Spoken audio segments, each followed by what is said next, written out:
Good morning. It is morning here and I am about to go to work, but before I do, I'm going to knock out a couple more quick reviews for short stories out of Tomorrow Came by Edmund Cooper. I've been doing them, if not story by story, then at least a couple of stories at a time because it seems a better way of going about it. So number 4 out of 12 in this collection is called The Mouse That Roared. And this is a more speculative fiction than science fiction.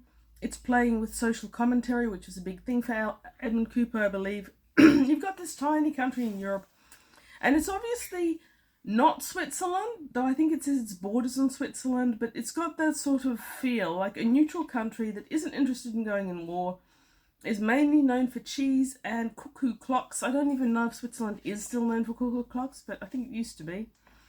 It's called the Republic of Karenna, and its Grand Marshal of the Army and its President are the same because they can't afford two, so they both fill the same purpose.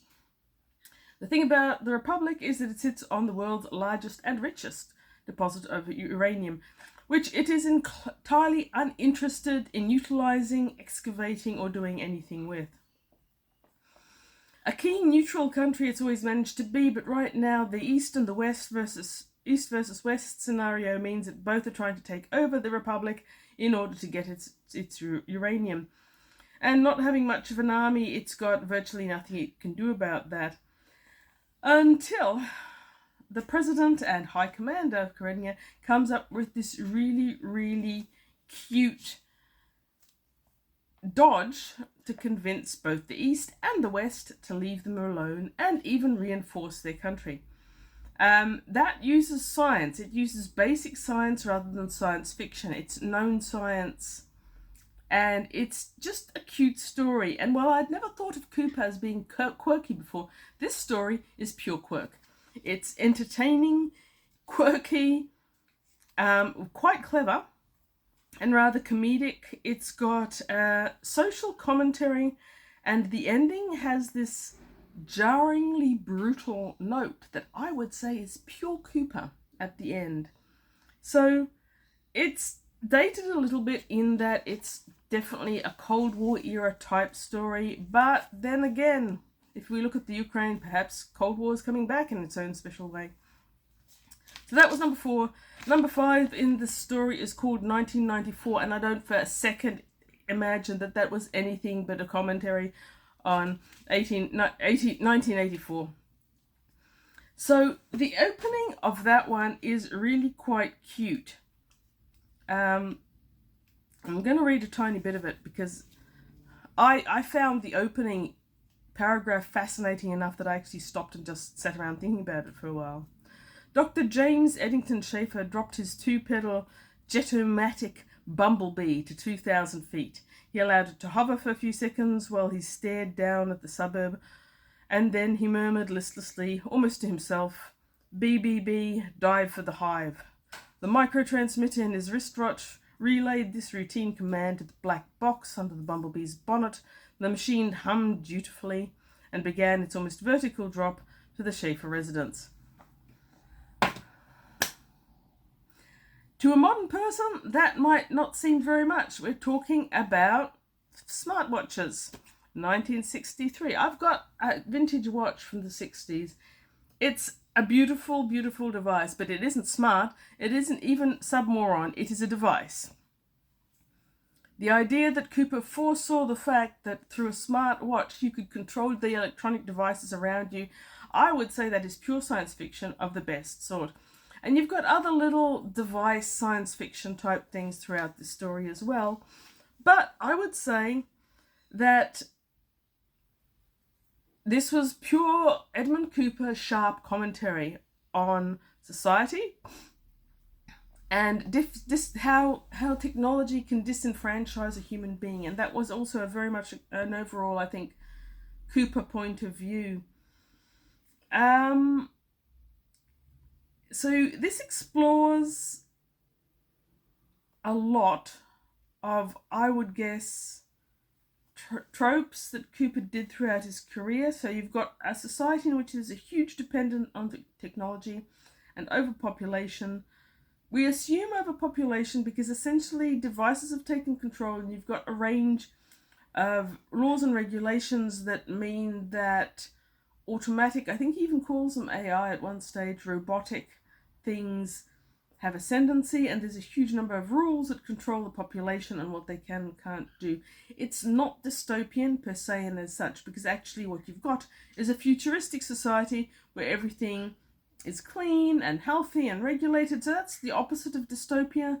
But the thing about dystopia that interested Cooper was the effect on, I believe, he isn't here to defend himself, so I can say it, I believe what he was interested in is the way it messed with people's heads.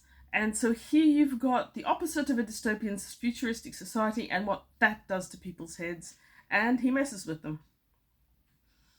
So his direct writing style feels very familiar.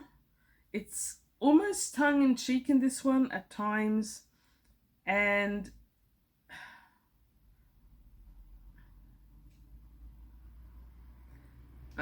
long silence because I can't edit things. And you see all these things along the way that disenfranchise this human. The Dr. James Schaefer from the start has just been retired at the age of, I think, 31, even though the laws say he should be allowed to continue employment till his 40s. Him and his wife both have immense dissatisfaction with the world, which also has a big brother watching you perspective. And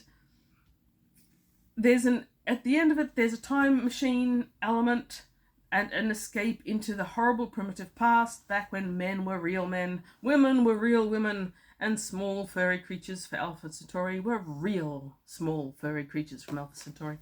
Thank you, Douglas Adams. I've always loved that bit. So there's a lot of rather biting, very Edmund Cooper commentary on people wanting things that they can't have. Or that's my interpretation of Cooper's commentary, because I think he's definitely anti-technology in this one, or at least he's anti-technology to disenfranchise humanity. I see this as people want what they can't get. They may not like it as much after they get it, but too late then. Okay, so that was number 5. Number 6 is When the Saucers Came. It is one of your prime flying saucer stories. And in this one, again, you've got the strong social commentary, a very ironic observations of humanity. And while it's a trope these days for flying saucers to appear out of nowhere, materialise over every capital city, and then sit there doing nothing, I don't think it was so much of a trope in 1963. That was what Edmund did here. And we see these world events through the eyes of our main narrator and his wife, and they're on their honeymoon to the coast of East Anglia, which I do believe this is a UK-based story. The last one, I think, was America-based story, but that's just a guess. Edmund Cooper seems to be able to vary his locations as he chooses. So these flying saucers materialise over every capital city, and I got a very John Wyndham feeling from this story. Perhaps it's the alien invasion, while our main narrator and his wife are on their honeymoon, because that was very much Kraken Wakes, or Out of the Deeps, I think it's called in America. And you've got that English, slightly laid back style. There's one scene where everyone in the guest house is clustering around the radio to hear the latest update, because, you know, radios were a big thing back in the 60s. And it makes it feel antiquated or classic or golden age, and I enjoyed it. So the whole alien disaster theme was good, but Cooper's taken it in a very different direction to John Wyndham. John Wyndham has invasions and he has aliens as antagonistic. Edmund Cooper takes it to a different level. They are initially completely and utterly obscure. No one knows what they want. Our main narrator and his wife eventually get taken up to a spaceship on a flying saucer. Tropes galore, where they are probed, mentally at least, to find out all the basic causes of humanity and how it drives them.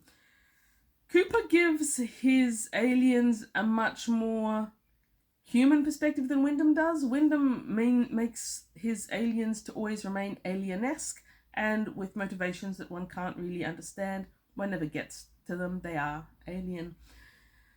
Cooper's aliens have concepts, aims and goals that are very much ones that humanity can understand, and he also got that attitude that the aliens are going to be smarter than better than us, and that meeting the aliens is ultimately going to be good for mankind. At least that's the way I read it. Really enjoying this short story collection.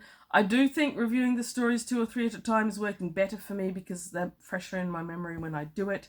Have a nice day. May you enjoy your day at work or wherever you're at in your sleep and life cycle. And thank you very much for watching.